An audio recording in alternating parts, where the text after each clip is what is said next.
So how to find your own password in the MacBook. So let me show you here. Just come here, check the Wi-Fi name. Okay, so this is the name, and simply command space and type here keychain access. Okay, here what you will do, you will get this display. So here you can type just Wi-Fi name.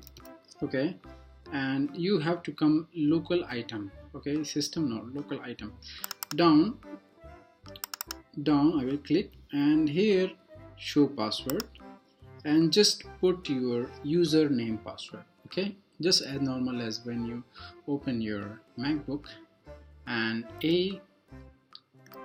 enter, boom. So this is your password. This is the way how to find your current password in your MacBook. Thank you so much. Hope you like my video.